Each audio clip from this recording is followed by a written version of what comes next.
right, colleagues, welcome. Welcome to this evening program. We have a special edition of our collaborative series this evening. So wherever you're joining from. All right, so sit tight. We have quite many people who have joined within these first minutes. So I think we're expecting a good number of persons to join this evening. Yeah, I am Bright One, and I'm convening this seminar series. So we'll be taking you through that. But before I get into the introductions, I have my co-convener, Dr. Mansop. I will call on her to say a few words, and then I will take it from there. Emma, please. Good evening, good afternoon, good morning, whatever your time now, everyone. My name is Iman Sobh. I am the Director of Science and Communications for African Science Frontiers Initiatives. It is my pleasure to be with you all here today to have you in this series of African Science Frontiers Initiatives Science Seminar Series. Today is a great day. We are about to end the year of collaboration, and this is not an end, but this is a good start. This is the beginning of steps for global collaboration. Please take this opportunity to collaborate and have active participation African Science Frontiers Initiative activities. This opportunity is open for everyone who joins the ASFI family, either who is a ASFI member or not. We welcome you here all and take active participation. Thank you, everyone. All right, thank you very much, Eman. Yes, colleagues, welcome again. Yeah, I think this is quite important for us, the talk we have this evening. I will come again to introduce Prof. Babalola, but yes, looking at the pain and gain, it's always important to hear from those who have gone through that journey. It makes your suffering, it makes your pains less. All right, and so she'll be giving us some of those insights this evening. Yeah, as usual, please use the chat box to introduce yourself. All right, tell us where you're coming from here, and of course, what you are doing, what your discipline, what your profession is. Many people get to know themselves here and establish something good. So this is our theme for this year, from collaboration to impact. That is what we have been running with, and we have seen quite interesting things happening during this year. The collaborative research groups we established have been working hard. Our speakers have been sharing very useful insights that help us and motivate us as we go through this year. All right. Yeah. So I've said this over and over again that this seminar series this year took a different dimension from what we have had since 2021 we started. And that is the fact that we didn't just want to make it a place where people come and listen and they go. We wanted it to be practical and participatory. So you come and then you get involved in the collaborative research groups we formed and do collaborative research in real life. And I believe that has been going well. This evening, some of those groups will be telling us, sharing some insight of how their journey has been since they started. Okay, so this evening is quite rich with so many perspectives we'll be sharing.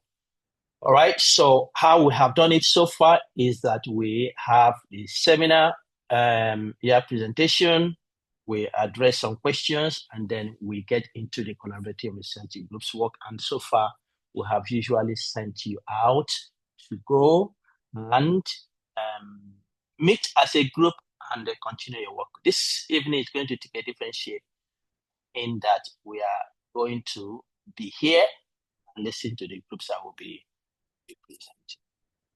And so to also make assessment of where we are, how things are going, we establish this monthly evaluation survey. One of them will be coming, the September-October version will be coming, this week, to you. We use it to see how the groups have moved, how they have made progress, and what challenges they have encountered. Okay. Yeah, so we had January to June to discuss some fundamental aspects of research collaboration. But from July, we decided to invite colleagues to share different perspectives of what their collaborative journey has been. So in July, we had Prof. Willie, who came and gave us insight into his Pan-African collaboration. Then my colleague here in Gothenburg here, Dr. Lina Bergman, who shared about her North-South collaboration perspective. So she gave us insight on how she has been teaming up a team here and the team she's working in South Africa. And last month was a bang. Really, we had our brother, Prof. Mahmoud Maina, who shared really interesting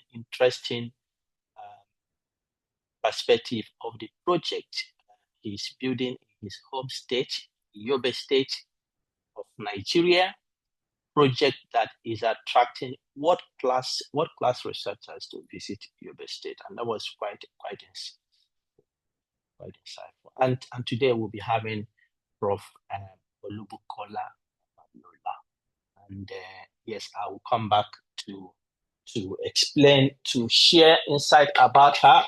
But you agree with me, she's not a small name, so it's quite a big privilege to have her this evening.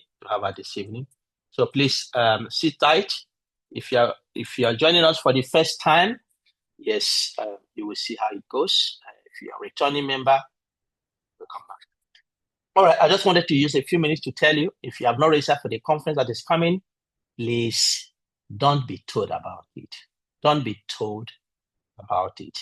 Something wonderful will be happening. And it's also around collaboration. And that's why we have the theme Beyond Boundaries, breaking collaborative frontiers for impactful research.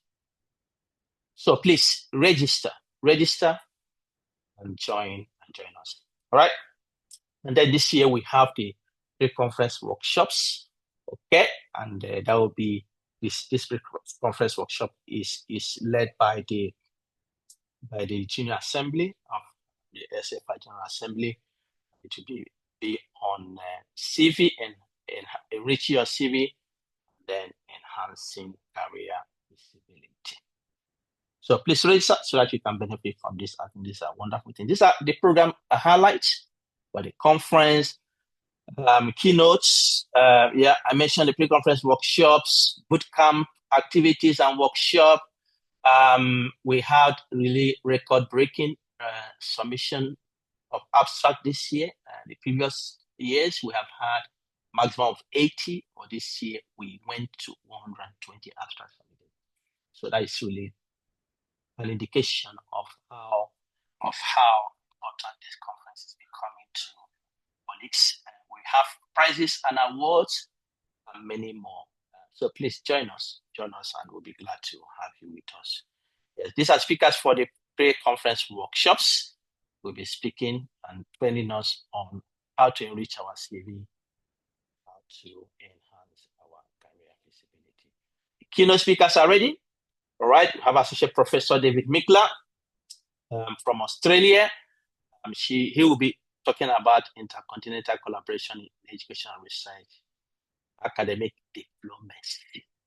I think this is an area that is gaining prominence nowadays, academic diplomacy for science. So please join us, and then we'll have Professor Patai Remu, who will be speaking from the perspective of home diaspora connectivity, Pan-African research collaboration, the power of home diaspora connectivity. Please don't be told about that. And then we'll have the boot camp we have been looking forward to. Many of us require skills that go beyond the lab, go beyond the four corners of the university. All right. We have a workshop from data to policy, step-by-step data-informed policy making. And I know you wouldn't want to miss this session. All right. With that much ado, colleagues, it's a privilege.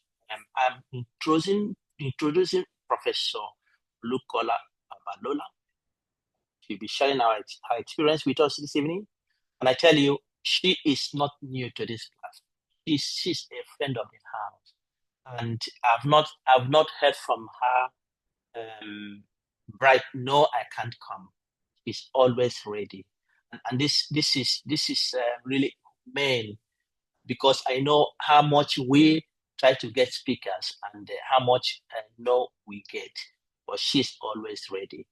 And this is also because of the love she has for younger ones, younger researchers, to share experience and to encourage them to build, because it's a path she took. So it's a privilege, colleagues, if you know her engagement. I tell you, even right now where she is, my goodness, and she'll find time to do this. It's a privilege. So I have the honor to introduce her to you before she starts. Prof. Olubukola Oluranti Babalola. She's a visiting professor at Imperial College in London. She is the Vice President of the World Academy of Scientists, Africa, the African part of it. She is the Vice President of the Organization for Women in Science for the Developing World, also the African part of it. She is the Foreign Secretary of the Nigerian Academy of Science and a principal investigator in the Microbial Biotechnology Group at Northwest University in South Africa. Prof. Babalola was recently elected the Fellow of the Royal Society of Biology in the UK. If you know how prestigious this is, it gives you an insight of what she is doing and the influence of her research. After a PhD with a fellowship from the International Institute for Tropical Agriculture and the Organization for Women in Science for the Developing World, she had postdoctoral experiences at the Weizmann Institute of Science in Israel, the University of the Western Cape, South Africa. She has over 23 years experience focusing on rhizosphere metagenomics and soil microbiology. She's a member of many editorial boards and international advisor to several organizations. Prof. Babalola has completed the supervision of 35 doctoral fellows and numerous master's honors students. She's a prolific author, and as it is today, she has about 500 publications in leading scientific journals with an H index of 83 according to Google Scholar.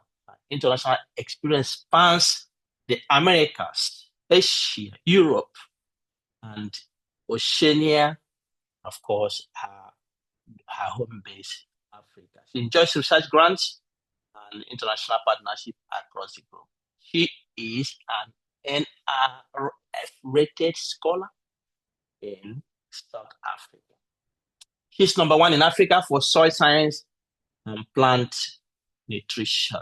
Colleagues, I can go on and on to introduce you this gem who has made a name, carved a career. You all this I have read. If you know her age, you wonder how she was able to make it. But so it's a privilege to have her this evening, Prof. Babalola. Thank you very much for joining us. The floor is yours.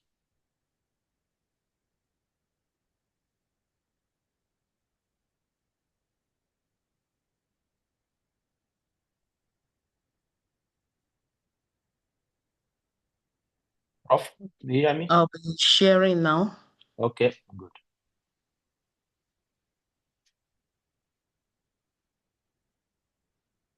Yeah. Good day, everyone. It's actually a very great privilege to be here. I want to say a very big thank you to Professor Nwaru. Thank you for inviting me. I also appreciate your, partner also in this beautiful endeavor to help us all to grow in capacity building, Dr. Ima. So thank you. And also the staff at ASFI. Yeah. The topic given to me today is about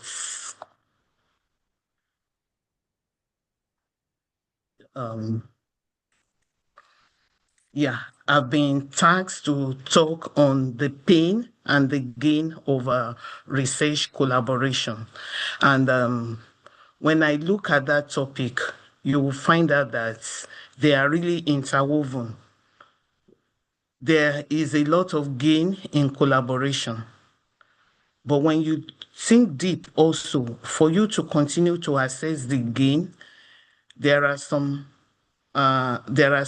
pain that the individual will experience. But in all, I want to give a background information that I want you to have, all the participants to have a positive mind, positive in the sense that you don't, put so much emphasis on those pain if you want to go forward. So I'm Olubukola Babalola, as has been mentioned, and I would like to say thank you to all the institutions that have formed me, either they are funding agency or where I have studied. So I appreciate all the listed institutions. The number of work that I've been doing with collaborator, I enjoyed a lot of funding from the National Research Foundation South Africa and the expert training from the Wiseman Institute of Science, endeavors and exposure from TWAS, my ongoing collaboration with many institutions. I just put one where I'm a visiting professor, and the exposure and experience gained in administration, capacity building, and leadership from the Organization for Women in Science for the Developing World, the training for women leaders in higher education from the Higher Education Leadership and Management of South Africa, the upbringing from International Institute for Tropical Agriculture, Nigeria, where I had my PhD, and also in collaboration with the International Center for Insect Physiology and Ecology in Kenya, and my host university, Northwest University, as well as FARA, where I'm a think tank. And I put CEDA because my PhD was funded by OWSD, and it was CEDA fund that I benefited from. So I'm grateful to these institutions that have formed me. Today we'll be looking at the strategic value of collaboration in scientific career. So we say is research collaboration. And in it also we are going to identify key forms of pain and the gain from collaborative engagements. We will not leave out the aspect of effective practices because this is key to many things. Effective practices for building and managing the collaboration. One thing is to have it, another thing is to sustain it. We will delve into inclusive, gender aware, and sustainable research partnership. And I will ask that every one of us also write and scribble your personal collaboration action plan, which is also trying to say the way forward. May we have the first question, Professor Bright? Yes, Prof. So, ladies and gentlemen, Prof has a poll she would like you to fill. I'm going to launch it now. It will appear in your screen.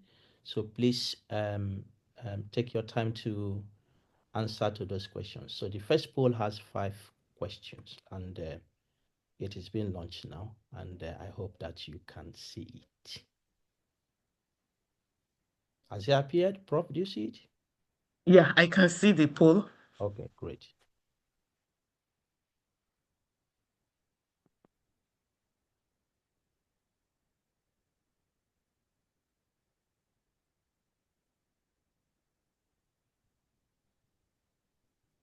I've not seen anyone answer the question. Yeah, I think they are reading carefully. Okay. Yes. Is there anyone who is not seeing it?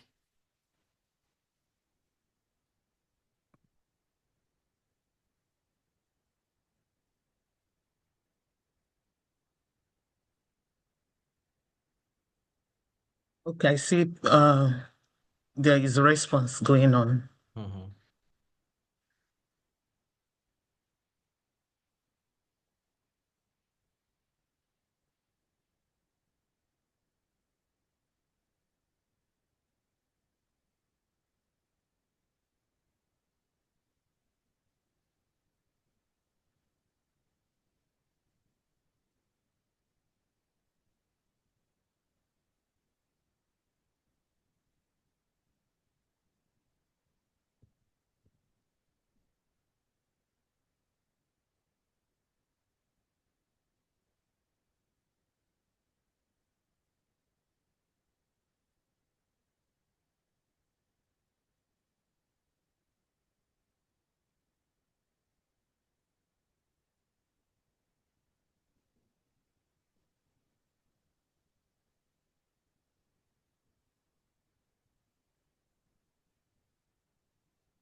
Yeah, let's keep on answering the question. Prof, you can see the answers there from your end, isn't it? Yeah, it's not yet. Yeah, we are now like 50% have responded. Mm.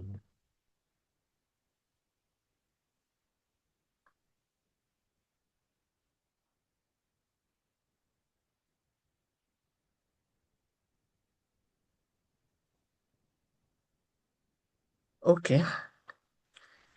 Should I end it? Let's wait a little. I see people are responding. Okay. Yeah.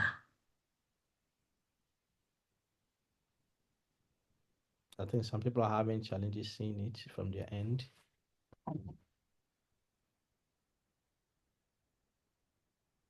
Yeah.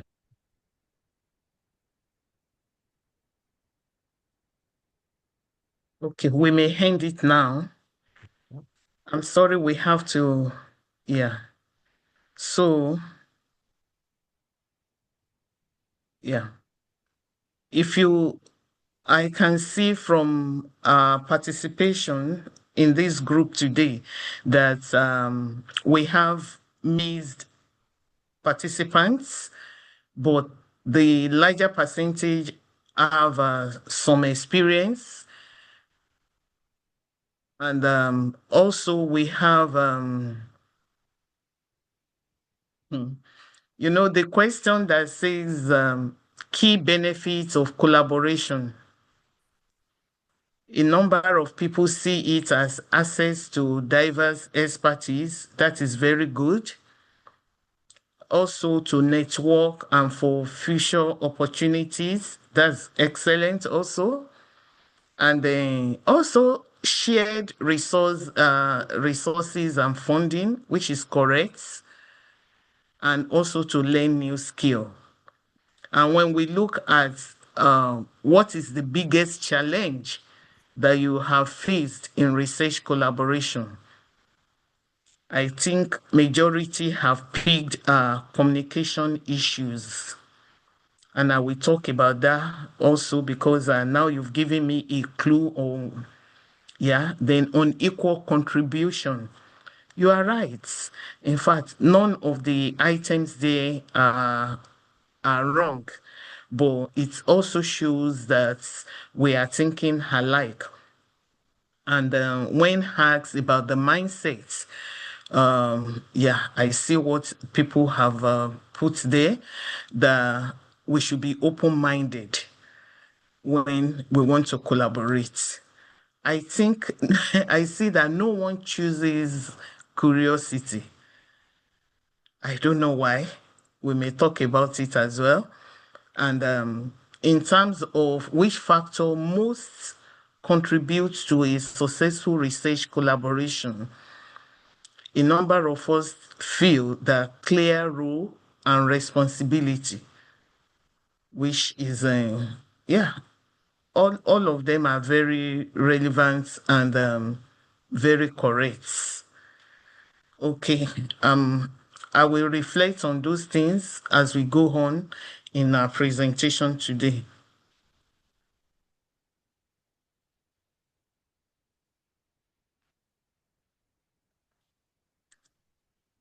Yeah.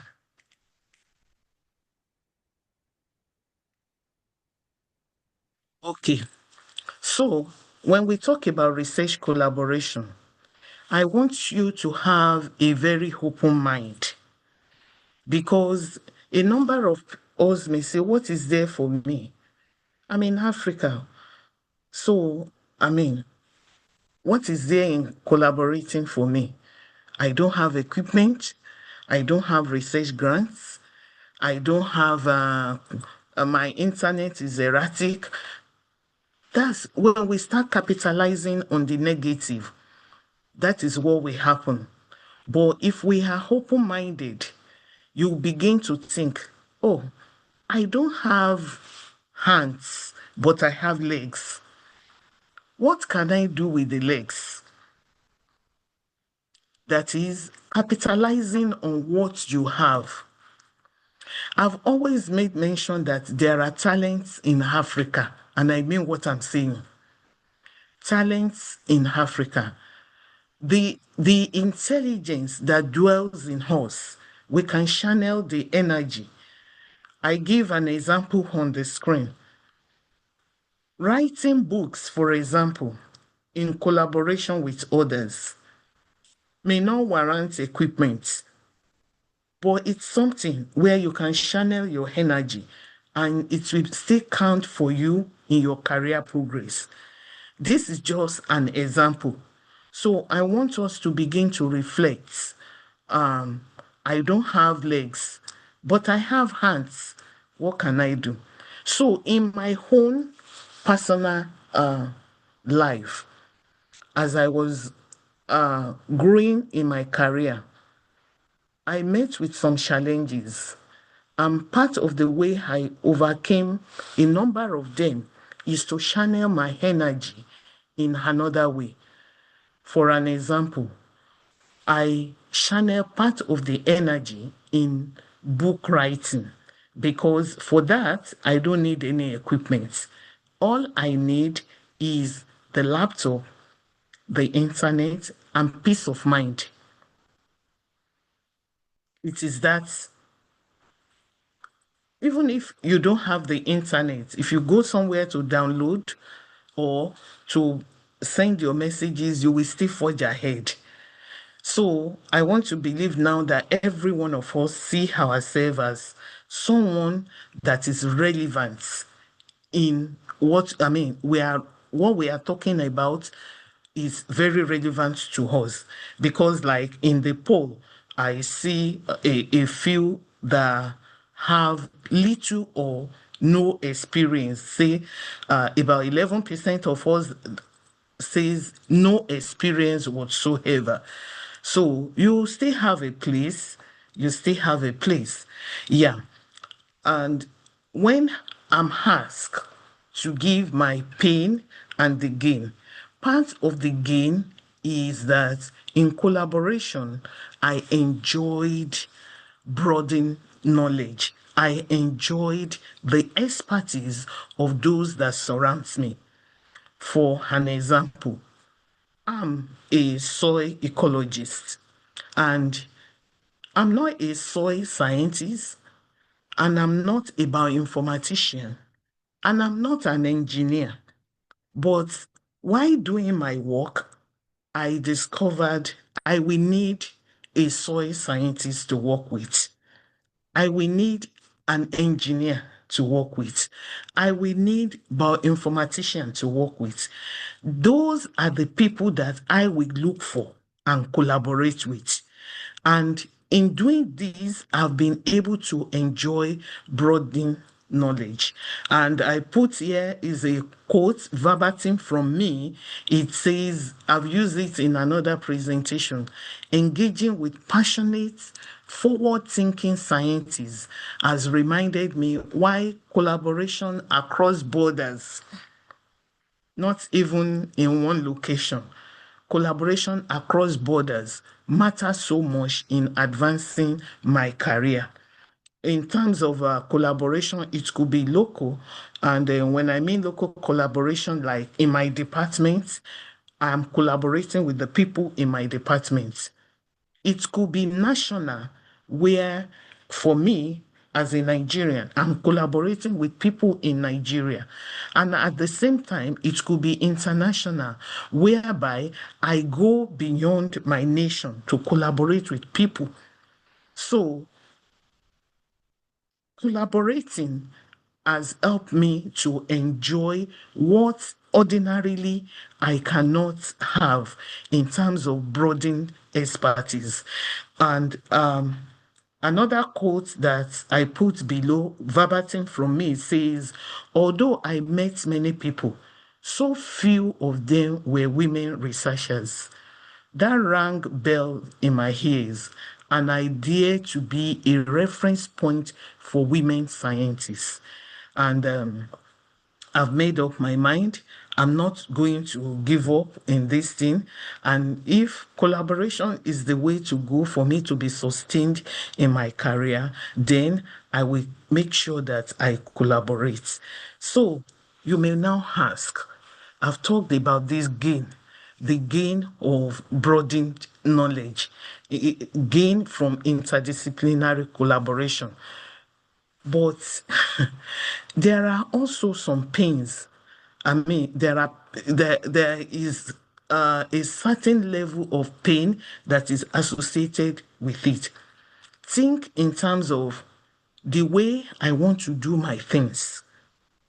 I may not have it that way when I'm talking in terms of collaboration. What do I mean? Because it's not a 50, it's not like 100% my way anymore. It has to be something that is mutual.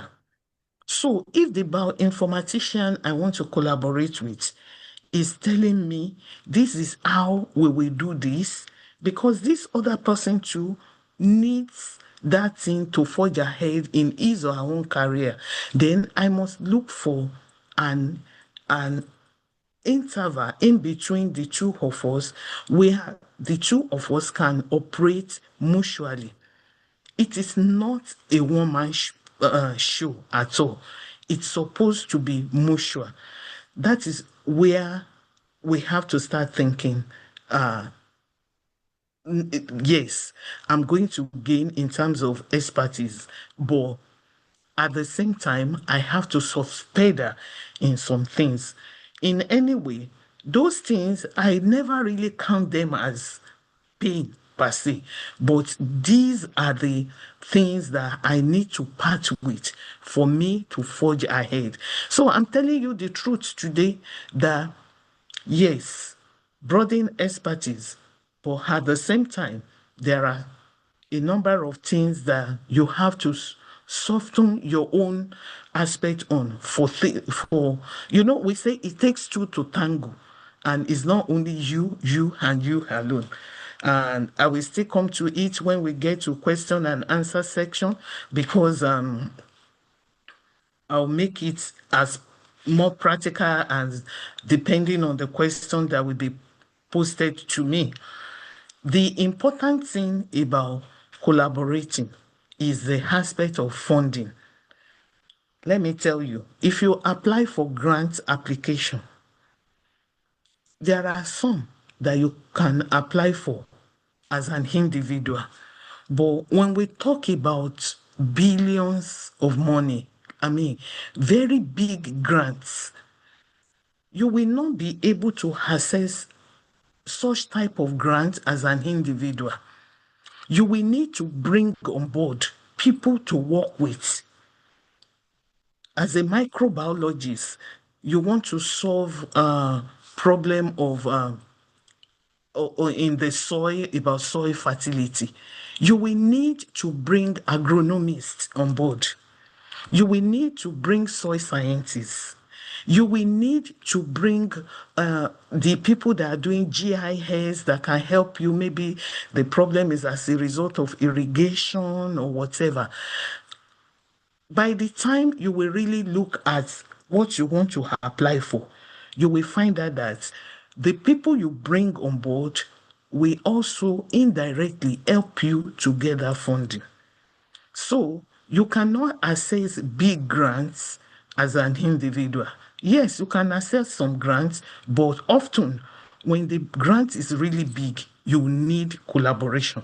So that is one gain for me in terms of collaborating.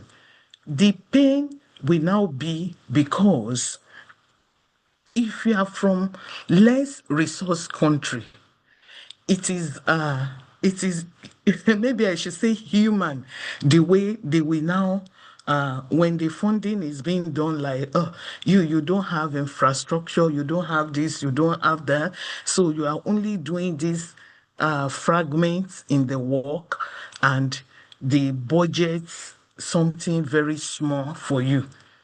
And it happens, but I've learned my lesson that when the proposal is being written, I'll make it clear in the proposal that this one I'm doing in the aspect that I'm going to handle. I will go for sample collection, and I need fund for that sample collection. I will send some samples out for sequencing because I don't have the sequencing machine, and those things must be sequenced. I'm going to do mails because when even the DNA that is being extracted, I'll need to do some mailing to maybe using FedEx or whatever to get it across. If you reflect very well, you will not be shortchanged. And that is one lesson that I've learned. For me not to be shortchanged, I need to be very proactive during the proposal writing. It's not when the grant is approved, then you will now be say, oh, I made a mistake. I could have done so, so, so, and so. Oh, I've shortchanged myself. Why did I do like this and things like that? Part of the lessons I've learned is during that proposal writing, I must be very proactive in terms of costing. Costing is very important because if the other partner understand costing very well and you don't understand costing, you will you are definitely going to shortchange yourself. So that is one lesson that I've learned. I must mention that the picture that I showed is about the funding that I've add. The bottom one is with the Romanian partner, and it's very helpful that it was a bilateral grant whereby we submit a proposal, and my collaborator also will submit the proposal together. That means during the writing of that proposal, we will be exchanging communication, and if you are not smart, you will allow your collaborator to do the writing. That's if you are not smart. And that collaborator will put everything that will benefit him or her. And because you did not partake actively in the writing, you are going to suffer some loss in when the proposal is accepted. So writing the proposal is important when it comes to how you are going to position yourself, because you would have written it in such a way that you will be able to have substantial parts of the budget. You can't claim some expenses when the proposal doesn't make provision for those expenses. It cannot be. So the lesson I've learned is why I'm writing that proposal, I must be cost effective, and all attainers must be high in achieving what I want. The good thing that is gained for me in research collaboration is global visibility. Because I collaborate with people from America, I actually collaborate currently with 17 countries. And the good thing is, majority of time, if I go to conference, I'll meet with somebody that we know somebody from my collaborators lab, or if I've mentioned that, oh, hi guys, I'll be going to Jamaica for this conference. Will you be coming? Say, no, I'm not coming. Someone from my university is attending that conference, something like that. And I think it helps in terms of global visibility, because you have your antennas all over, and it helps one to grow in one's career. The danger that is in that one is you must, I've learned that even in global visibility, the local aspect, the national aspect must not suffer. So is a delicate balance. Like, you want to be relevant in the global world, yes, very good. But at the same time, you must not lose relevance in terms of your nation. You will see when my profile is being read, the World Academy of Sciences that covers all the sciences, Academy of Sciences in the world. Great. I'm the vice president. But at the same time, I have not countless or commonized the importance of my national one, like the Nigerian Academy of Science, where I play a significant role, and then currently the foreign secretary. And because I'm based in South Africa, I play crucial aspect also for the Academy of Science South Africa, ASAF. And I engage in a lot of speaking opportunity with them and things like that. I'm pulling this out because of early career scientists that, yeah, we all like fame, but at the same time, we must not forget the saying that charity begins at home. So I've learned that charity begins at home. And whatever global accolade it could be, the national relevance must not be lost. So that is my take on global visibility. Another thing that I'm into is the aspect of mentorship exchange. Now, when we talk about mentorship exchange, Prof, there is an interruption, Prof. This story began with the question, it's time, Prof. What would happen if African scientists believed not only in their data, but in themselves and in one another? From that question, Dr. Breitmaru built the African Science Frontiers Initiative, or ASFI, a movement reawakening the moral and collaborative heart of science across Africa. Through ASFI's virtual spaces, thousands of scientists have been trained, mentored, and connected from Ghana to Uganda, from Egypt to Sudan.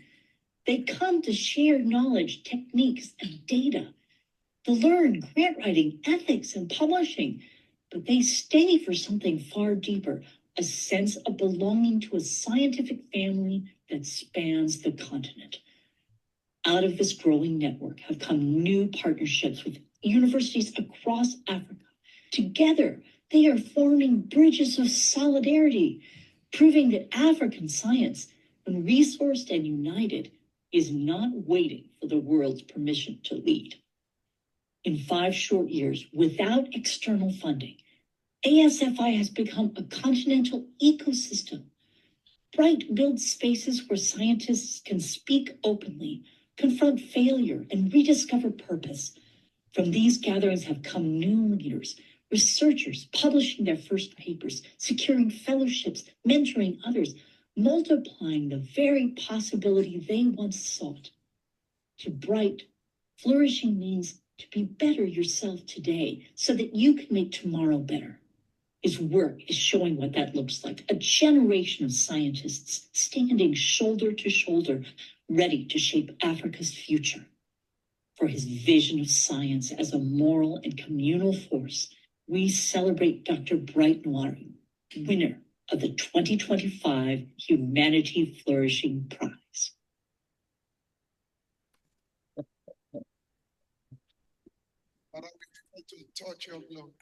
Is Ajibola there? Yes, I'm here. Good evening, everybody, and good evening, colleagues. Please allow me to momentarily interrupt this captivating presentation that has been done by our own Professor Olubukola. And I do this with a sense of responsibility and for a very good reason. Barely a week ago, the founder and benefactor of ASFI, Professor Bright Nwaru, received the prestigious Humanity Flourishing Prize in recognition of his vision and leadership in founding and steering ASFI to remarkable impact over the past 5 years. I want us to pause in this section so that we can collectively celebrate this milestone, one that uplifts our spirit and remind us that ASFI is making real impact that is now being recognized globally. We were told that about 50 initiatives from across the world competed for this award. And from these, 24 finalists were shortlisted and only 5 were ultimately honored. On that memorable day, October 18, 2025, as each awardee was announced hour by hour during the 6-hour Humanity Day celebration, we waited eagerly.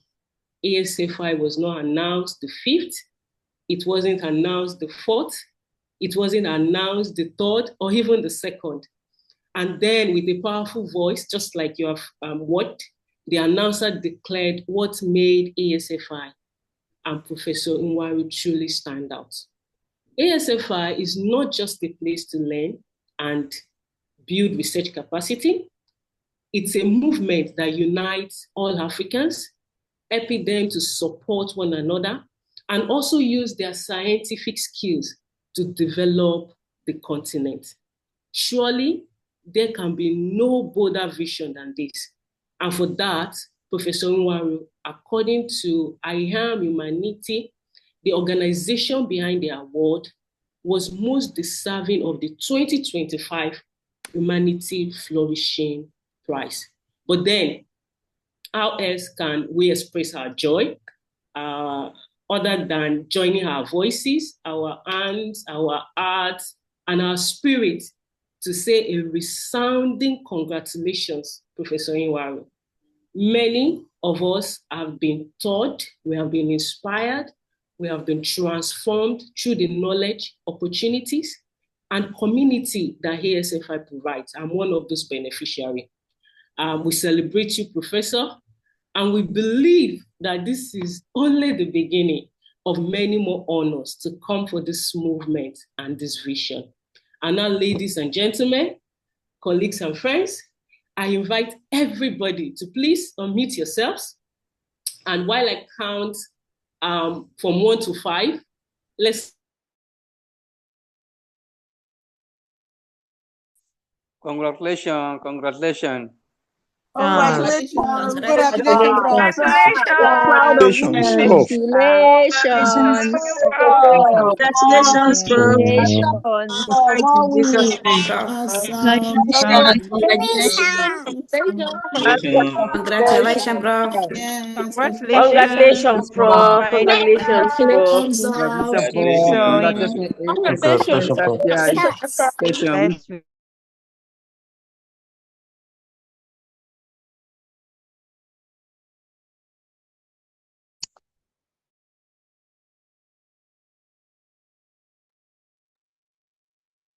Yeah.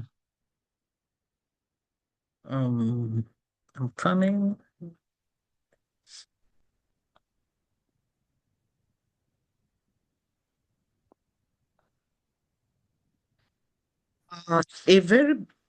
A very big congratulations to Professor Bright Onwaru. Thank you for the good work you are doing to humanity. Thank you for the capacity efforts that you are putting in. I myself, even as an accomplished scientist, I want to say that I'm also benefiting from what you are doing. So you are touching lives, not just the early career scientists or mid-career scientists. You are actually also touching the senior scientists as well, because when we stop learning, it's like one is dead. So thank you for the good work. More grace to you, more enablement, and wishing you even greater heights in this endeavor. We love you, we appreciate you. And on behalf of all the participants, I want to say thank you for the good work. And also to the people that have given the award, I want to say thank you for the recognition. I thank the jury as well. Thank you so much. So back to what we are doing today, and the mentorship exchange. This is critical, because when you say you are collaborating, I don't think you can be at your collaborator's lab and at the same time in your own laboratory. Neither will it be possible for you to really move fast. You know, there is a saying that says that if you go alone, you move fast, but when you go with others, you will go further. And that is one lesson that I've learned in collaboration, to bring on board my mentees and give them the opportunity, if the fund is available, to also visit collaborating labs, and is a good one. But the pain in it is if you invest in the wrong person. If you invest in the wrong person, you will not have, you will not, it's like investment that has no product.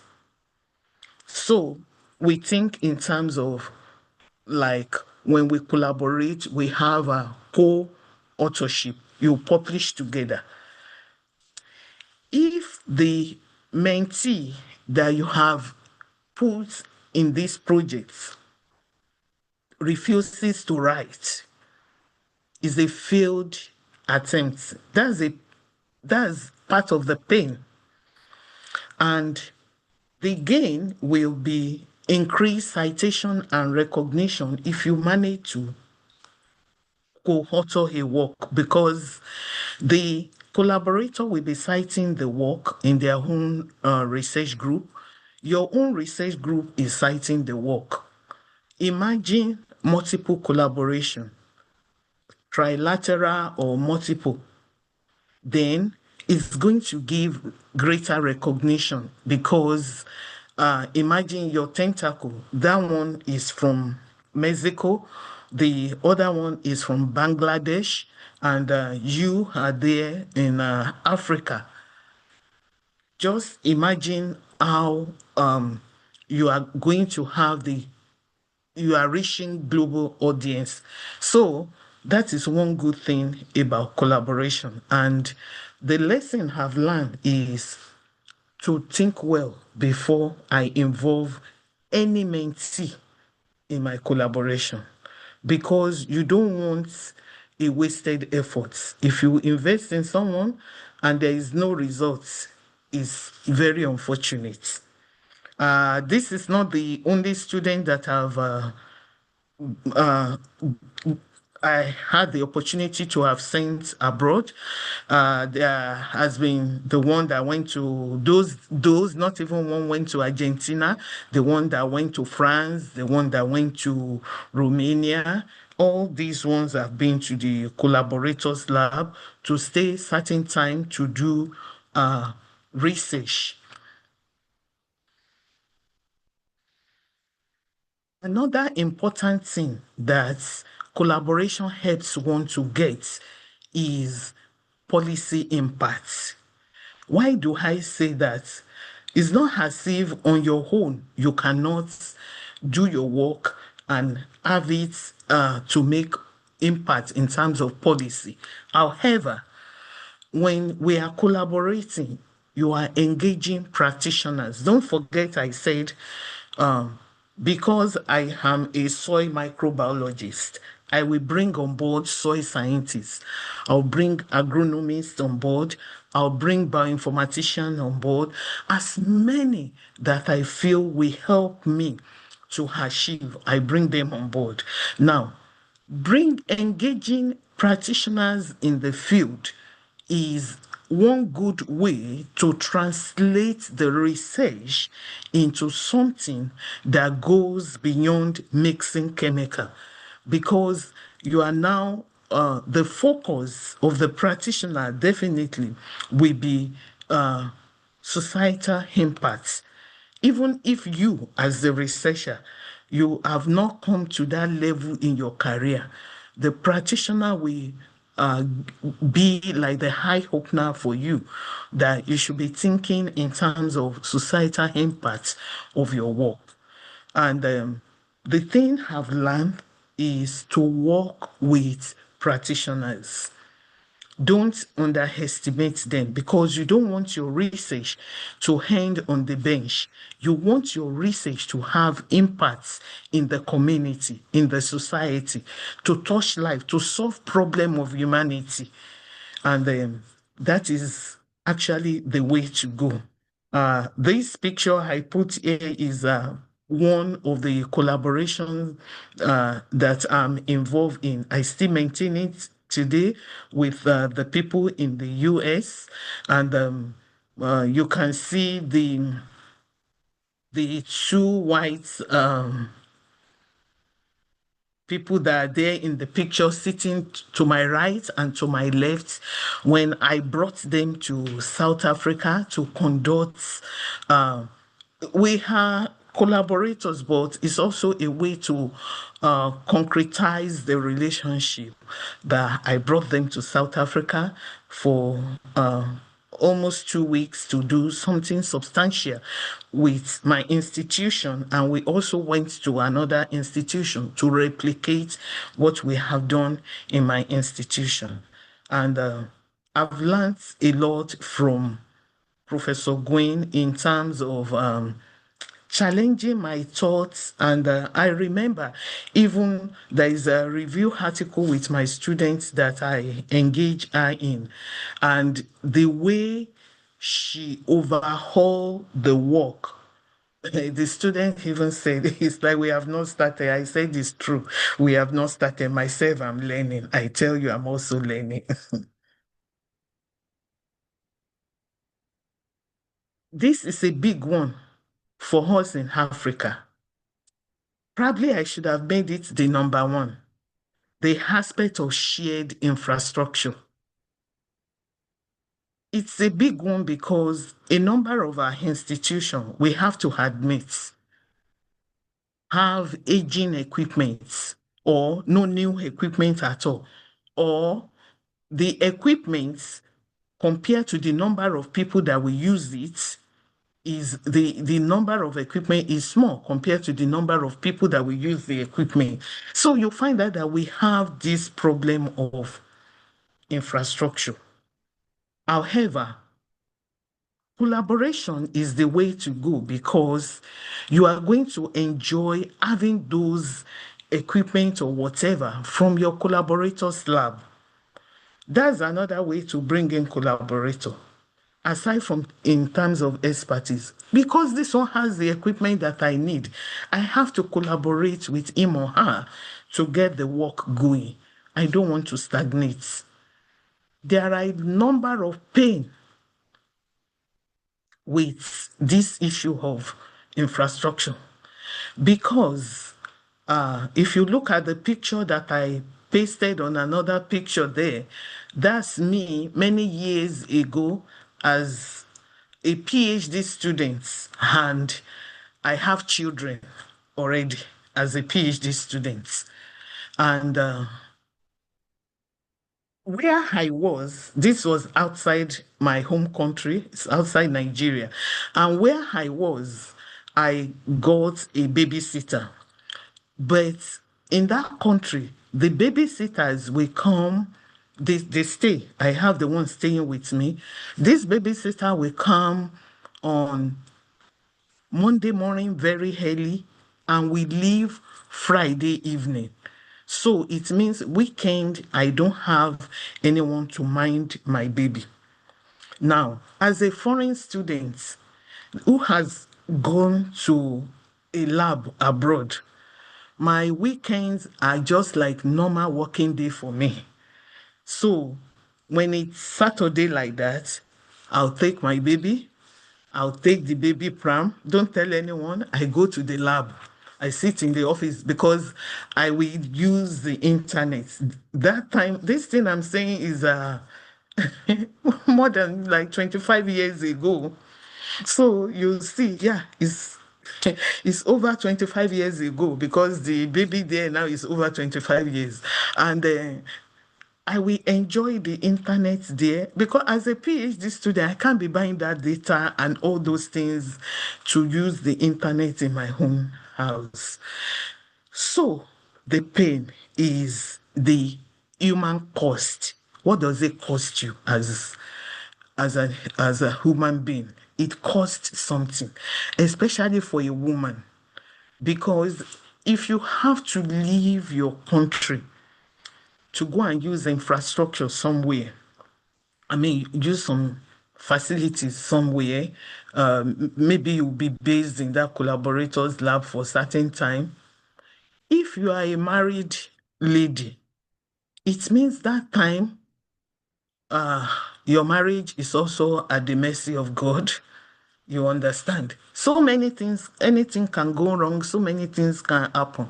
So there we have pain, but we have gain. We are always positive and forward in our thinking that all will be well. And we don't want to talk about the other side of the issue. So it's even more difficult for a lady, especially at the childbearing age. But how many of us who are like early career scientists will not be at the childbearing age or even mid-career scientists also? will be at the childbearing age. So, and some, if you will have to leave the child behind, it means you stop breastfeeding or something of such nature.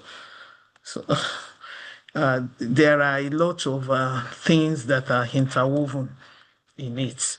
The gender aspect is a big one, and I want to link it to equity. I wrote a paper with somebody, and when we were about to submit, the person told me that he is the one that will be the corresponding author. That really set me back because I couldn't believe this person would tell me that. That is one of the problems in collaboration. How will you tell me that this is the work that I have been doing with my students? We brought you on board to support in certain aspects. Now the product is here. You say you will be the corresponding author. I must tell you the truth. That was the last time we published together because I don't like, I am someone that appreciates being at peace with everybody. So I just did it, and I know within me that that is just the end. It means we will not be able to work together because it takes two to tango. That is one of the lessons I've learned, that there is pain in it, but for peace to reign, I have to go my own way because I see this person is domineering. It's still about this issue of gender and equity, and I don't want to be part of that game. I don't even want to play that game. So, for a woman scientist, the probability that a number of your collaborators will be men, the probability is high. Why? Because as you mount up the ladder, the women that you will find will be getting smaller. For example, we want to compare the women professor to men professor. How many you will find that there is a gap. So be prepared, and at the same time, if the people ahead are forge ahead, I also am forging ahead. So I think you will also forge ahead. It is just like that. The aspect of productivity and prestige when we talk about collaboration is a good one because when we are collaborating, it helps my publication, it helps my output. I have experienced increased output, and I think that is what we all want. It's not only for me, it has also raised the profile of my university because we do university ranking. Then it boosts my university ranking, though it may be like a drop in the ocean, but it's still something because since I'm not the only employee in that institution, at the same time, my own personal profile is it builds my own personal profile and also enhance my research reputation because when we work together, they could see the probability of you forging data is going to really, really reduce when you are working together because you'll be exchanging what you have in the lab notes at intervals, you are exchanging it. So it brings productivity and prestige. There are pains in it as well because your own focus may not be the focus of the collaborator. my home focus is getting this fertilizer in the biofertilizer, for an example, bringing food to the table, zero hunger. My focus is on sustainable development goal number 2.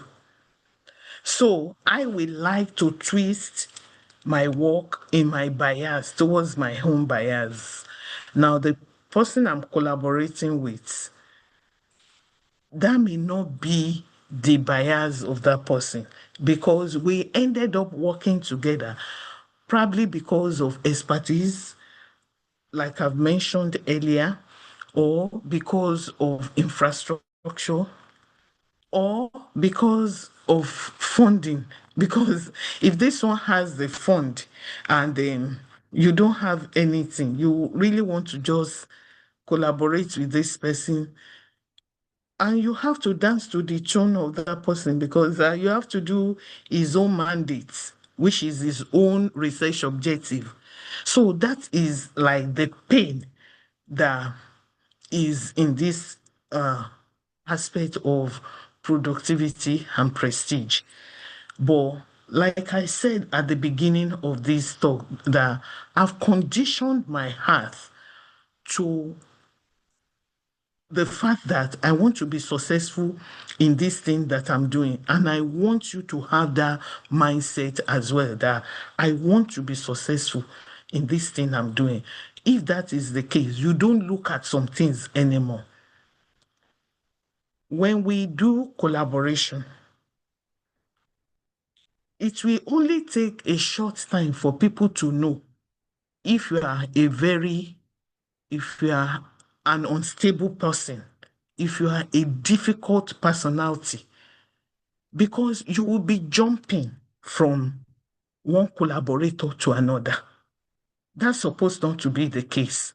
That's the bad one. That's the pain, because after some time, people will know you, they will want to avoid you. The good thing about collaboration is if you can sustain that collaboration as an institutional legacy, that's having it as a long-term project. And I'll give example. I have institution where the person I'm collaborating with there told me, I will be retiring next year. Do you know what he did? He helped me. He linked me to another person. He told me how to write. He said, I'll be retiring next year. So I think the good thing is probably he sees my willingness for this research, and at the same time, he sees this is a person we can work together, and the interest is genuine. So he now laying down his own laurel that, oh, I've finished this race as I'm now backing out, retiring, sees the need to ensure that as he is pulling out, he's already integrate me with another person in that institution. So in that institution, I will still enjoy collaborating, and is a good one when we talk about institutional legacy. I think if he has seen that this is a troublesome person, he will not do that, because it's like it's giving a recommendation that this person, you will be able to work together with this person. So part of the things I've learned in this thing, and when we look at the poll question, we were asking about what do you need? Fairness is important. Honesty is important. Even curiosity is important, because that's the one that will drive the research and innovation. And then mutual respect. The person you want to collaborate with can even be younger than you. like in the case I just mentioned, the person is older. So it means one person will be older and the one person will be younger. It's not every time you will be at the same career stage, but there is need for mutual respect. There is need for fairness, honesty, and being discreet in a relationship. And the one I'm showing on the screen is my most recent collaboration is with Imperial College. And even I graduated to honorary visiting professor, such that I still can walk in, go out, esteem students, collaborate. I mean, think about it in any way you can talk about collaboration. And it's not like that for everybody that visited the institution. It's not a blank check. And so I think the thing I've learned is about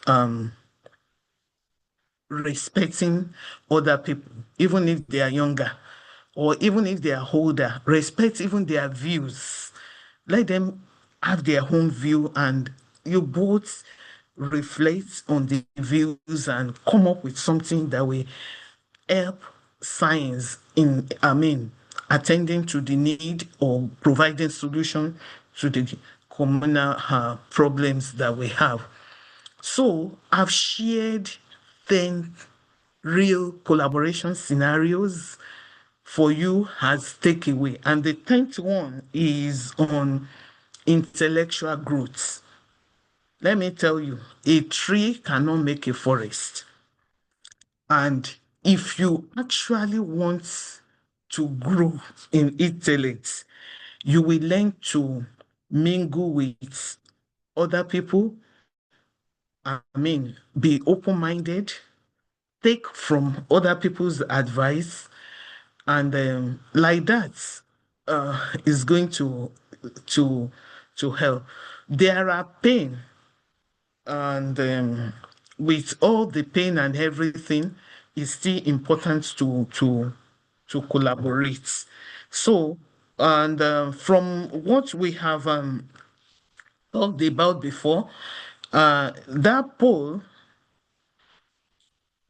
what we have said, I think from what we have done so far, even if you have no experience, like a number of people have said, I mean, like 11% say that, I think you would have gained something. And then 7% that say they are very experienced, I think you would have also picked something. Then the key benefit of collaboration, I think we can all see that access to diverse expertise, shared resources, enhanced credibility, networking, and even learning new skills are all part of what makes our collaboration experience. And I want to talk before we go to the second, do another poll. I asked for the challenges that we face, and 36% of us said communication issues. Yes, is a big challenge. The communication issue could be in terms of, uh, for example, I'll give you one. I'm with my collaborators. I'm speaking to you now. I'm speaking to you from China, and my collaborator, they are Chinese, and I'm African. So you will see definitely that we will need some communication stuff in between us. So we are managing. I've been collaborating with University of Lyon. University of Lyon is in France. And I remember when I made my presentation, I put my slide in French, although I was speaking English. And even this one, the presentation I'll be making in some hours time, you need to see my slide. I put it in Chinese and I put English like dual, whatever. Why? Because when I finish presenting, and it is question time, I don't want it to be dull. I want people to ask questions. So, and I want to be sure I wasn't speaking to myself, that I'm speaking to the audience. That is one thing in terms of language. Communication issues can also be in terms of you not knowing how to relate with these people, especially if you are not from the same country. You know, in Africa, we use, like, when I want to address Bright, I will say Professor Nwaru. That is very African. If it is in Europe, I will just say Bright. That doesn't mean I must not respect him or I will not give him his respect, but there are differences in all these things. I remember when I was in Israel for my postdoc, I will call my professor, emeritus professor, I will call him Joni. His name is Jonathan. I will call him Joni. So when I wanted to do my second postdoc at the University of the Western Cape in South Africa, I said, I don't know the culture there. So I wrote, because I see the publication of my host, and I wrote somebody in the lab and I said, how do you address this our PI? Oh, he said, just say Don. His name is Donald. So he said, just say Don. That's all.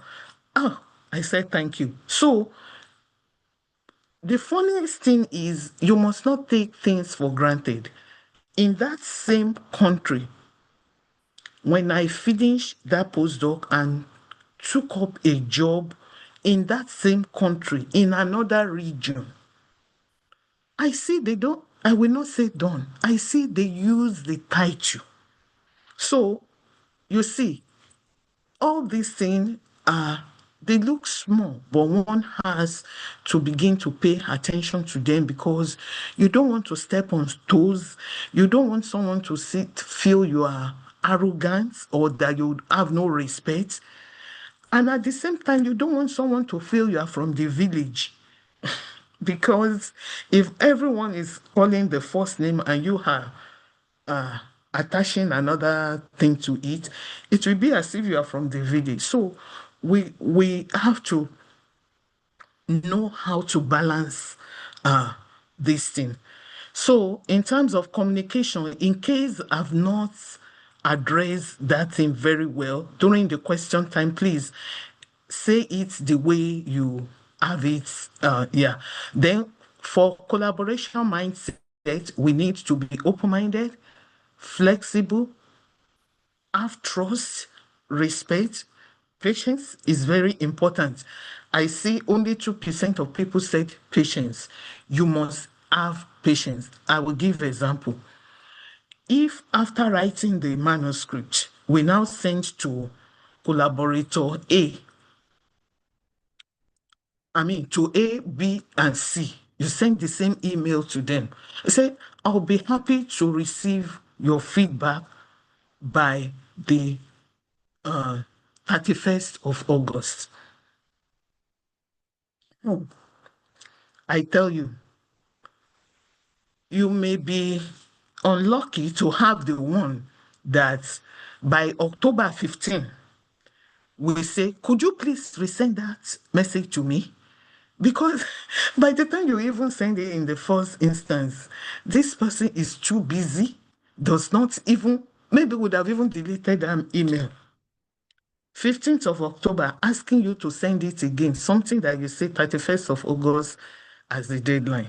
So we need patience also in collaboration because people are the most difficult thing to manage. Managing people is a very difficult thing. Then success factor, we ask which factor most contribute to a successful research collaboration. Indeed, clear role and responsibility. When we submit proposal together, that proposal is not just a proposal, it's a proposal by more than one person. So one has to specify, Babalola, we do so aspect of the work. That's South Africa. Then you say Jamaica is the one handling this aspect. Then this aspect will be handled by Indian colleagues, and this other one by the people in Namibia. If there is no clear rule, everybody assumes the other person will do it. On the long run, nobody is doing it. Then there will come a time when we need to submit progress reports. Everybody's supposed to turn in the progress reports of the portion they have been doing.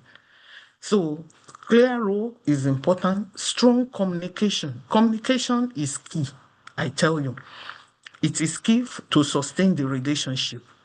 Because if we are collaborating and there has been no communication for 6 months, that collaboration is dying gradually.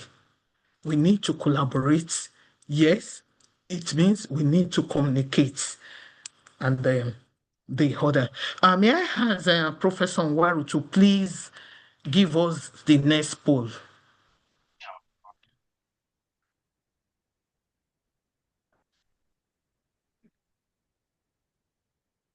Launch. So colleagues, look at your screen. I think you should have it. Oh. And then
Yeah, we have reached 39%. Let's respond on time, and I will end the poll.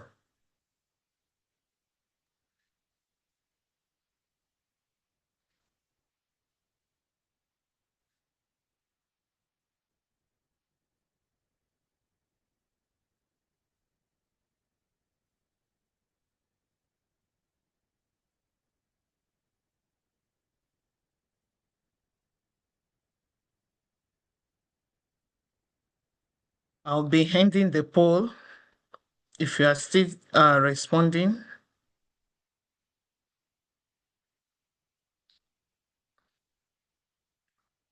Okay, I think the view of these people should be enough now.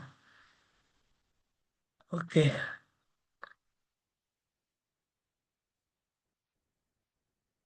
So, the question posted to us is on conflict resolution. There are times there will be conflicts. I gave an example when this individual said he is the one that will be the corresponding author to a work that we've practically finished, and I invited him because of certain aspects of the work. I think one way to resolve this is open discussion and compromise, which I did. And because I cannot have it done to me again, at that time I told you the truth. I knew that was the end of that relationship. So because I need my peace, yeah. So conflict resolution, you have to learn to manage conflicts. And one of the questions is asking about the preferred collaboration tool. I think that will depend on who are these people collaborating. I tell you, I have people that they enjoyed WhatsApp chat than anything else. If you want something right here and now, just do WhatsApp with them.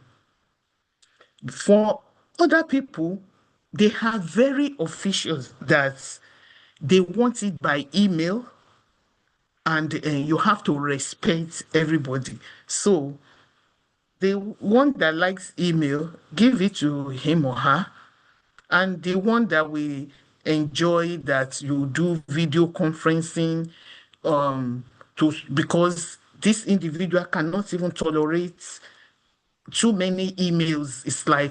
It's a distraction. Yeah, to such an individual, give it to him or her. Video conferencing.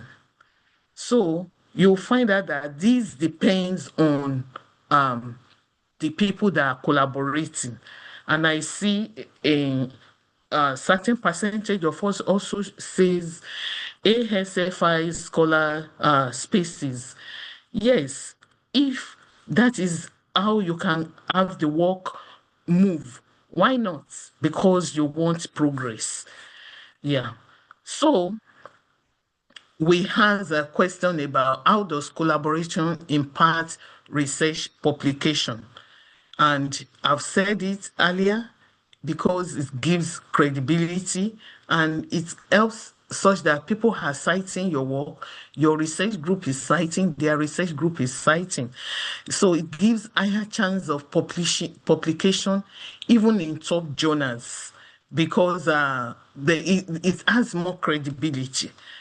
And research collaboration does. What is one best practice you always follow in collaboration? Yeah, a number of us says communicate regularly. I tell you, communication is key, is important.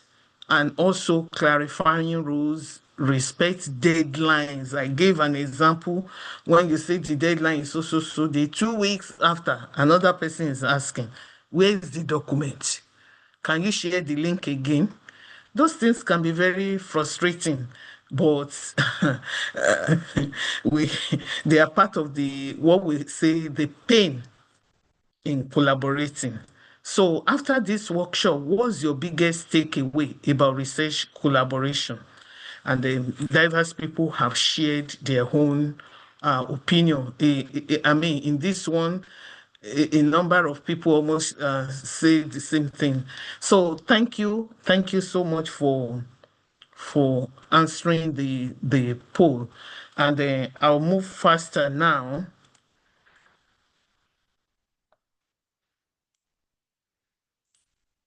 I want you to just take a paper and make sure you do this assignment, because you are going to take a picture of it and paste in the charts. Just follow the instruction on the screen. Take a paper and just follow the instruction that is on the screen.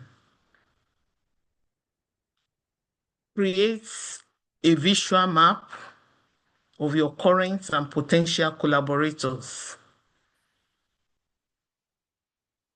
So draw yourself at the center of a page and around you map out the collaborators. Think local, think national, think international, think interdisciplinary. By that, I mean like you are an engineer, but you feel, oh, I need to work with this surveyor. I need to work with so. And this will help you to detect gaps where collaboration could be strengthened. I'll be happy if you can just take a picture of it and paste it in the chat.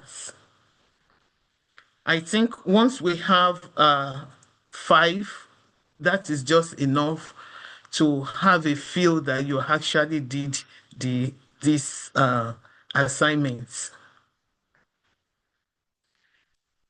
So while you are wrapping that up, the building block of collaboration, in summary, mutual respect. You have to respect. If I'm younger than you, yes, I'm younger than you, but we are talking collaboration now. Mutual respect. Shared vision. If you don't have the same vision, that collaboration will not last. Then there should be open communication. And remember the aspect of equity, and always think about how to sustain that relationship. There will be time to sit and reflect, and from that you can know if you are making way forward or not. And you know, it's also about inclusivity. It's about promoting equity in authorship. It's about mentoring early career scientists. So even if you say you are collaborating, if this aspect is missing, that collaboration will die after some time because you are going to retire, you leave the system. But when you have learned to do early career mentoring along with your collaboration, that problem you want to solve, that scientific issue you are trying to solve, once you leave the system, you have made provision for someone else to see to it that your vision is sustained. So it is very important to do that. And this is about the last one. You design your collaboration goal. This one is a take home. Design your collaboration goal. For me, see my example. My own is to publish on microbial ecology and food security. I don't know your own. That's my goal. Then my collaborator will be agronomists and data scientists, because these people will help me to achieve my vision. Then I expect that I'm going to have interdisciplinary publication, and that in the course of our collaboration, we will submit proposals together, and I'm going to have grants. So this, you will have this slide after on YouTube and whatever. So you are going to see this take home for you to respond to it. And this is a part of the question that we have put in the poll already. I want to say that I appreciate every one of you here present, and I want to just say thank you so much for attending. Yeah. All right. Thank you, Prof. This is systematic. Thank you. It's full of I practical can't believe I've used so much time. yeah, it never ends. It never ends. But we loved it. I think yeah, you have shared your experience, and that is really what beautifies your presentation. It's quite practical, and you have mentioned quite a lot of things. I think we need to take going home. You mentioned issues of attitudes. For instance, you talked about patience. Patience is important. You also covered things that relate to our personal comfort, families, what happens with the issues of family. Sometimes we may make career decisions to suspend some of those natural processes that come around. But you have showed how you have been able to navigate it during that situation. You also mentioned issues of conflict and several other things. For the sake of time, I wouldn't just go through all of them, but there's a saying that no pain, no gain. No pain, no. And I think one thing I'm taking home from what you have presented this evening is that both pain and gain are part of the collaborative package. If we want to develop, if we want to grow, we should first embrace that both pain and gain are part of this process. So thank you very much for that. For the sake of our time, I will take two questions. I will ask you two questions. There are not many questions that come. I think this was quite simple for everyone to understand. But two of them I saw stand out. One is this: what would you advise a 65-year-old early researcher to focus on, given that the journey to success takes many years? Just say the question again. What would you advise a 65-year-old early researcher to focus on, given that the journey to success takes many years? Thank you. The aspect of mentoring is important. In terms of age, this individual has advanced, but in terms of career, the individual is fresh and young. But this individual will capitalize on the advancement in age that has made him or her to acquire wisdom that the younger one does not have. We use that wisdom to build a fast track capacity building aspect. So I think the capacity building aspect in terms of mentoring is a key one for this individual. And it's like what I say, that you find out that your collaboration will die as you retire if you don't have mentees. So I think even if this person is feeling, I will soon retire because of my age, but if you have mentees, you will find out that they will sustain the vision. And how do you even know that maybe you will be, I mean, how would you know? I mean, maybe they will even take you up as emeritus professor. And you know, these people, they are there even after they have reached retirement age. Or you find yourself in another country like the US, where we don't talk about your retirement like 65 years is your age of retirement. You will still continue to fire on. So it's like that. Thank you, Prof. The last one is, does collaboration outside of one's core area beneficial, especially to a mid-level research? I think it is beneficial. However, it's not that me, as a vet doctor working on blood, to go and collaborate with someone working on ice cream. Those ones are too far apart. You are doing ice cream research, and I'm doing blood. Those ones are poles apart. So it's beneficial when there is an interface. And that is what I said in terms of the pain under expertise, that it's not a one-man show, because we've said it's collaboration. So it has to benefit your career and benefit my own career also. So there will be an interface where you can close up and work together. Thank you, Prof. Thank you, Prof. I think you also mentioned when you started that it takes two to tango.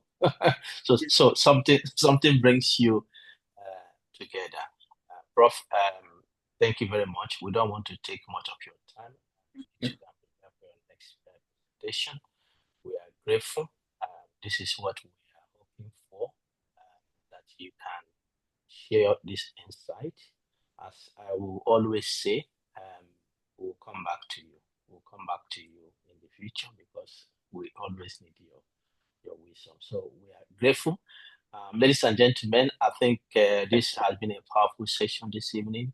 I will request, please use your reactions to appreciate Prof. Babalola for this fantastic opportunity she has offered us this evening.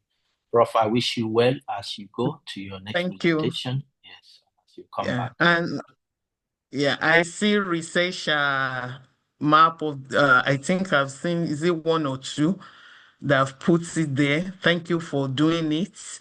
And I hope you fill the gap, because that will show you where the gap is. Thank you, Professor Waru. Thank you, Dr. Emma. Thank you, everyone, for your time. Please, let's continue in the program. Thank you. Thank you very much, Prof. Thank you. All right. Yes, colleagues, it's not time to go. We still have an item, and we just plead. We'll take your time a little bit more, maybe 15 minutes extra time, because we want to hear what is happening. I think the session we have had this evening really exemplifies the things we are trying to do here. So we have a few of the collaborative research group. They will come, each group we have maximum 5 minutes to give us an insight of what they are doing since they started. So I will hand over to Ajibola to take it from there. Ajibola, please. Okay, thank you so much, sir. I'm back again, colleagues. So just a brief, let me say a brief talk about the CRG and what it's all about. The ASFI monthly science seminar series has been running non-stop since 2021. And this brings together African scholars and professionals to reflect on the issues shaping our careers, research, development as a people. And then for this year, we decided to make the series more participatory by aligning with our theme for the year, which is titled From Collaboration to Impact. And the truth of it all is that Africa's progress truly depends on all of us when we come together across discipline and sectors to form an active collaboration. So to bring that spirit to life, ASFI launched the Collaborative Research Groups, which is CRG for short, in January 2025. These groups were formed to connect people, spark multidisciplinary teamwork, and drive projects that create real impact. 12 CRG were established, and then we have been tracking their journey and their progress through bi-monthly progress surveys. And for today, we would hear from 4 of those groups as they share their experience, their eyes and nose, lessons learned, and what they have achieved and what collaboration has meant to them.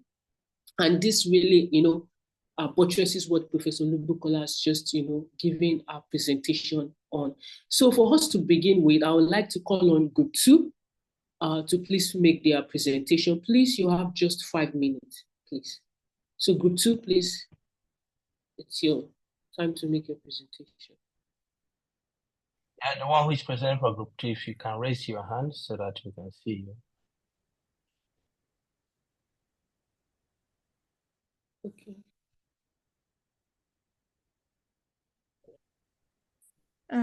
Hello, everyone. Good evening. Can I share my screen? Go ahead. Yeah.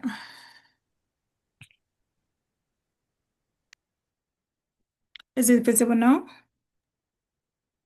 Not yet, but yeah, it's coming now. Yeah, it's here. Okay. So my name is Shireen. I am a member of Group 2 team. This presentation is prepared by Dr. Ega, and we all have inputs on that presentation, but I will present on behalf of him because he has an internet issue. So Can you put about your this, presentation mode, please? Shireen? yeah.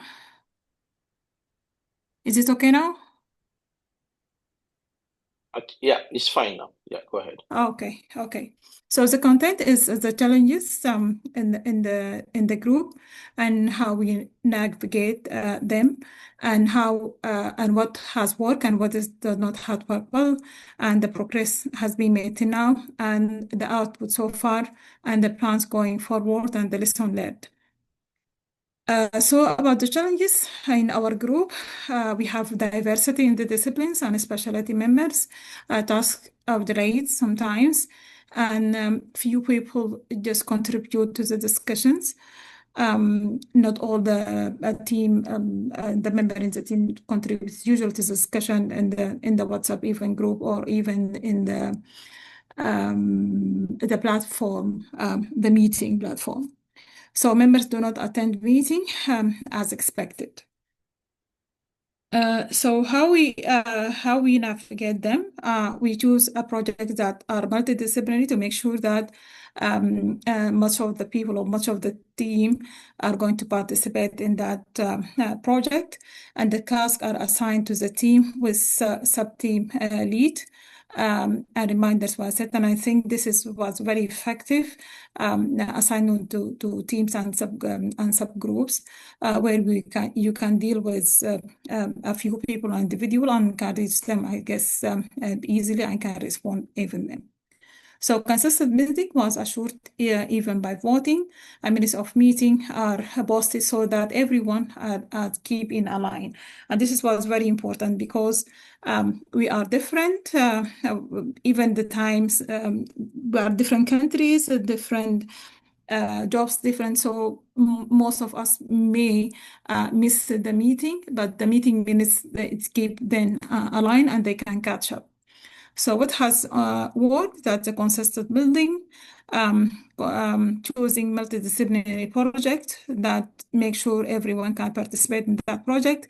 A task are assigned mainly to committed members with a timeline. We see the ES is okay, but sometimes because we have a deadline, so we need the very committed member just to keep the task done.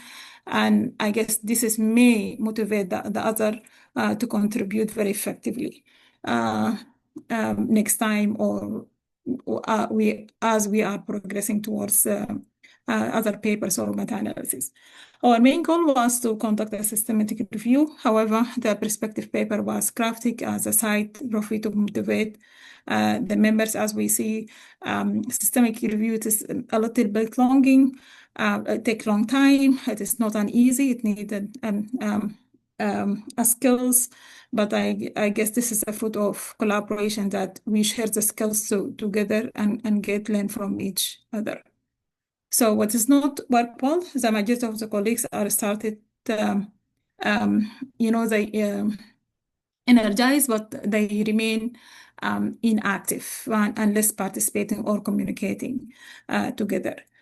Some know and appreciate multidisciplinary project, but believe they would contribute little to improving their expertise in this area. So progress had been made so far. We have a perspective manuscript under review, search strategy for systematic review meta-analysis were developed, and the protocol was registered. So far, we have just one perspective manuscript, and it is under review now.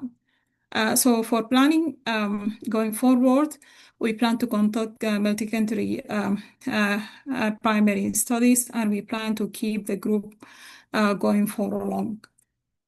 So the lesson learned is collaboration is very tough, especially when individual has a different goals and expectations, and collaboration requires patience, diplomacy, social intelligence to navigate. Assessment, the value of the group is foster connection among researchers in different areas across Africa. Some relationship progress to friendship and create visibility for the members. Thank you very much. Okay, thank you so much, Group 2, for that. I would like to call on Group 6 now to please make your presentation. Please, you have just 5 minutes. Okay.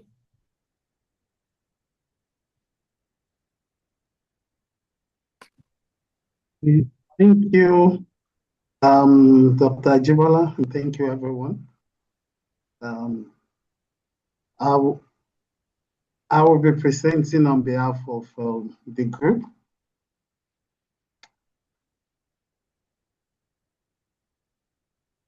So, Olusegun Ewimoje, I'm presenting on behalf of Group 6. Please, can you see my slide? Yes, we can. I can see it, but if you can put it on presentation mode, please. Yeah, I'm trying to, I don't know why.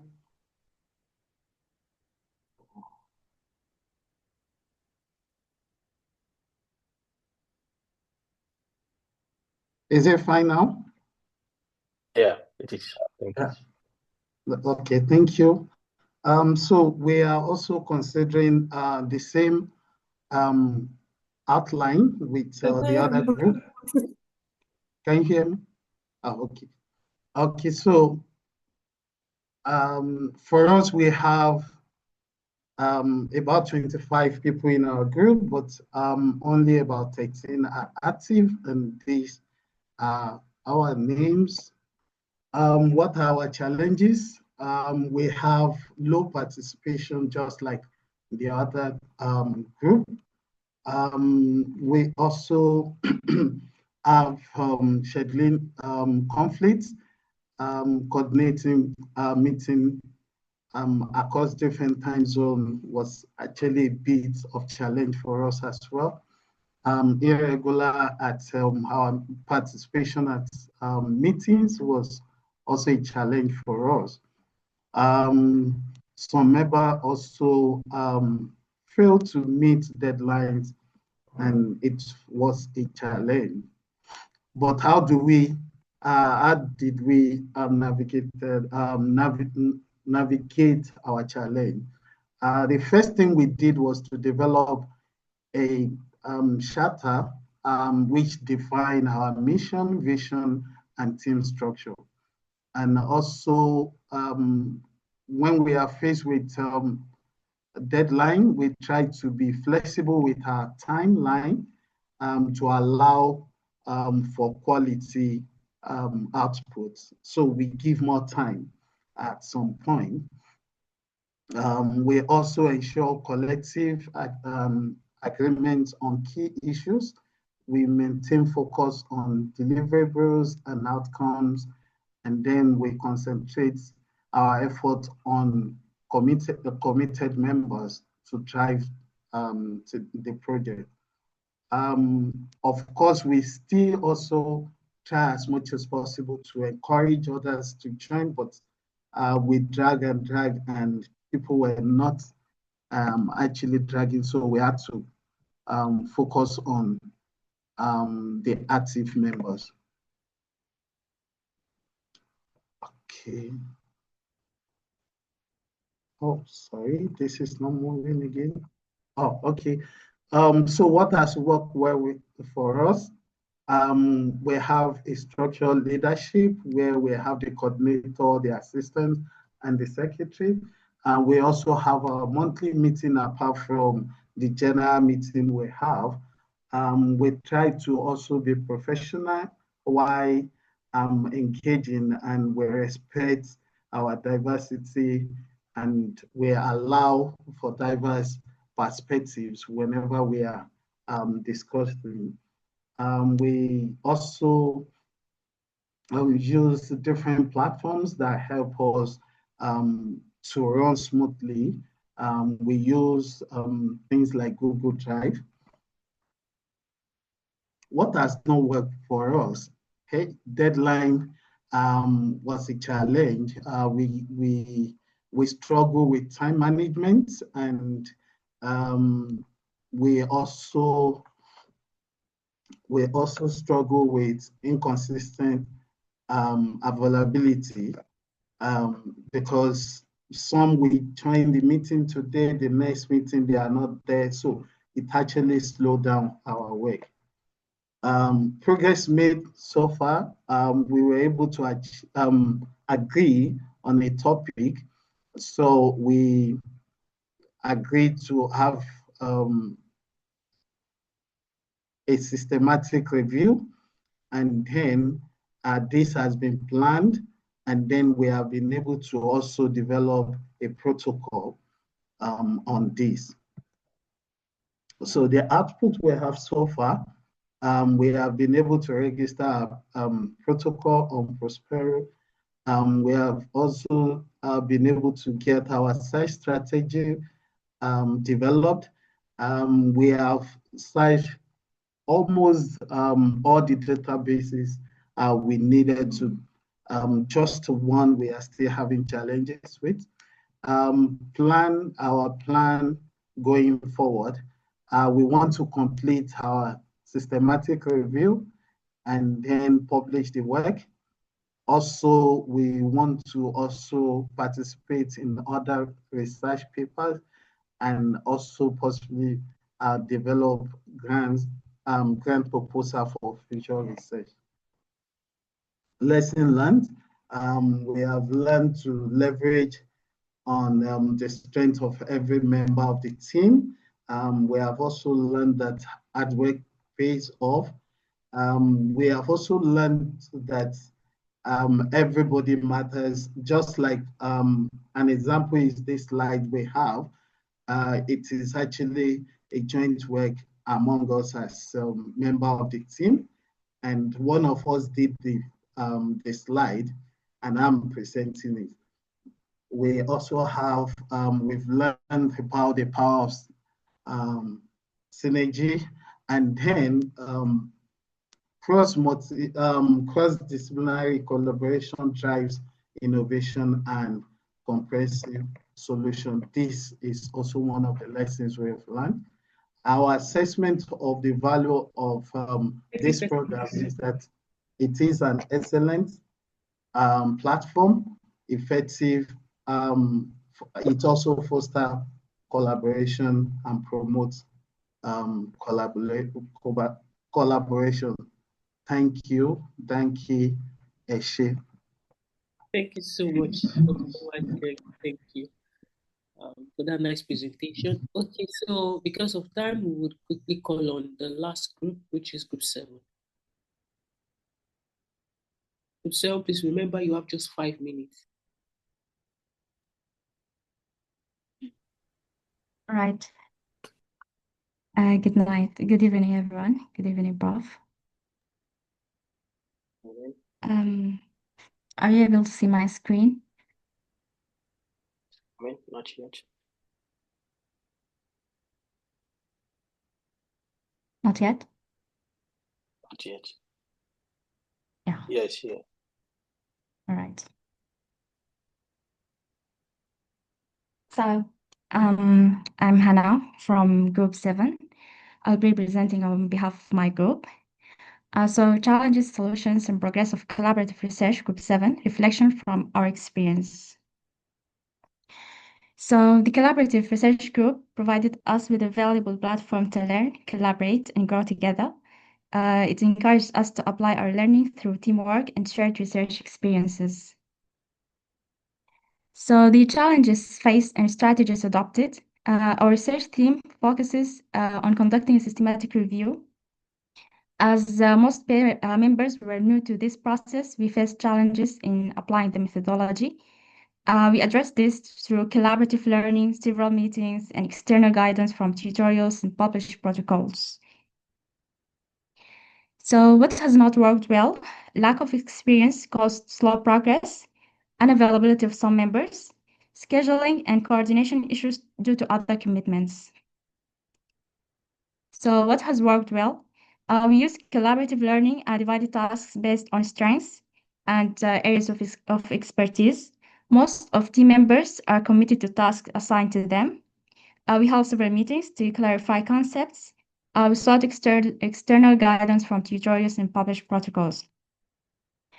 So the progress made so far, research questions and eligibility criteria defined, protocol drafted and nearly ready for registration, early discussions on research strategy underway.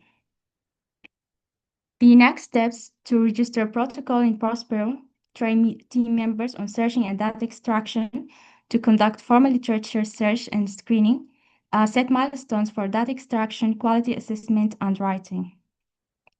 So the lessons learned, a collaborative approach is essential for achieving comprehensive outcomes in our research program. Time management and task delegation are key. External guidance improves understanding and progress. So the value of the CRG programs in final thoughts, it provides structure, motivation, and accountability. Engage members from different fields with diverse experiences, helps a lot on progression. And just we suggest that it might help to merge groups that share similar research areas for easier management while maintaining the main CRG group structure. And thank you, and great and big thanks to the ASFI committee and coordinators for this valuable CRG programs. Thank you a lot.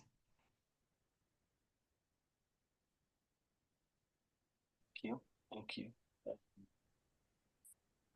On the groups that are presented, groups number 2, 6, and 7. This is just a cross-section of the 5 CRGs we established at the beginning of the year.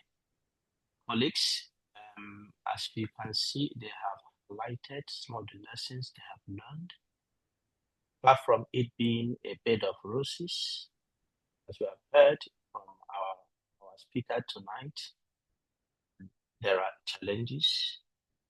I think the success of a research group depends on how they're able to muster courage, effort to navigate through these challenges. And groups number 2, 6, and 7, showing that courage, that despite the challenges that may be there, challenges of multidiscipline, which is also a strength, challenges of infrastructure. People are scattered in different places, some are affected by different situations. They have still made progress, which means to a large extent, we do not really have much excuses not to make progress as these groups have. So the remaining 9 groups, time will not permit us to showcase, but the question is, where are you? Where are you? What is the stage? This is a platform we have created so that you can come together. You can build something that you be proud of. The program we set for this year, 2025, but the story shouldn't end here. And I'm happy that at least one of the groups I listened to say that they are planning for a long haul of collaboration. And you want to join, please contact Babalola. She can to see how you can be integrated to a group, but you know that the groups are already functioning. So that may also depend on their acceptance of you. But all in all, we're happy that even if it is only 3 groups that have shown this sign of progress, I think our goal for establishing this it's been achieved. All right, so colleagues, before I let you go this evening, I want to remind you, we'll continue this discussion into our conference and bootcamp that has been themed beyond boundaries. They talk about collaboration, and our program has been decorated along this line.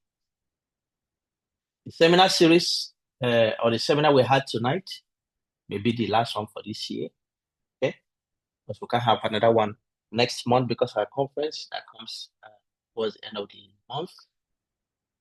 And after that, it will be the December Christmas holidays. We be that.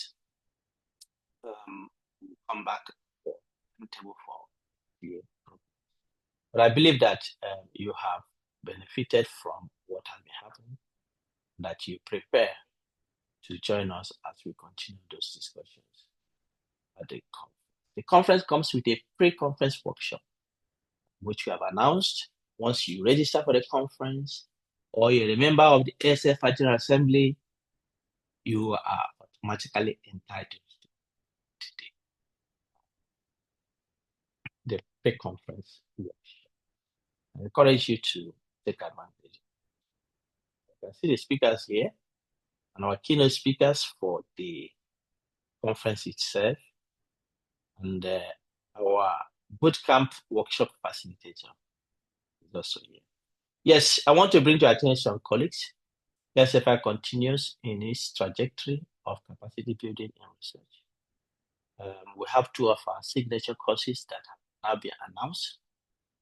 The participating scientific research is being announced. We're going to have it again in January and February next year. January and February next year. It will be running on Saturdays during those 2 months. If you are interested in making progress in your research, and if you are interested in doing your research excellently, this course must not bypass you. So please register and join us next year. And then the second one is Systematic Degrees and Metals. This is ASFI most subscribed course. And also being the first course ASFI offers. Systematic Degrees and Metals come with multiple skills you will learn and help you to build your career experience, that you will also be proud of what you're doing. It gives you a tool or tools to optimize what you are doing as a researcher. All right, ladies and gentlemen, I think this is really where we draw the curtain this evening. Thank you for coming, and wish you all the best as we go into this week. Thank you. Have a good night, a good weekend. Thank you. Thank you so much, Prof. Thank you. Thank you. Thank you for this opportunity to learn. Thank you. We appreciate the opportunity. Thank you so much. Thank Good night, you. all. Thank you. Thank you. Good night. Good night, everyone. Good night. Good night, everyone. Thank you so much. Good night, everyone. Thank you, Prof. Good night. Thank you. Good night, everyone. Thank you. Thank you. Okay, good night. Good night.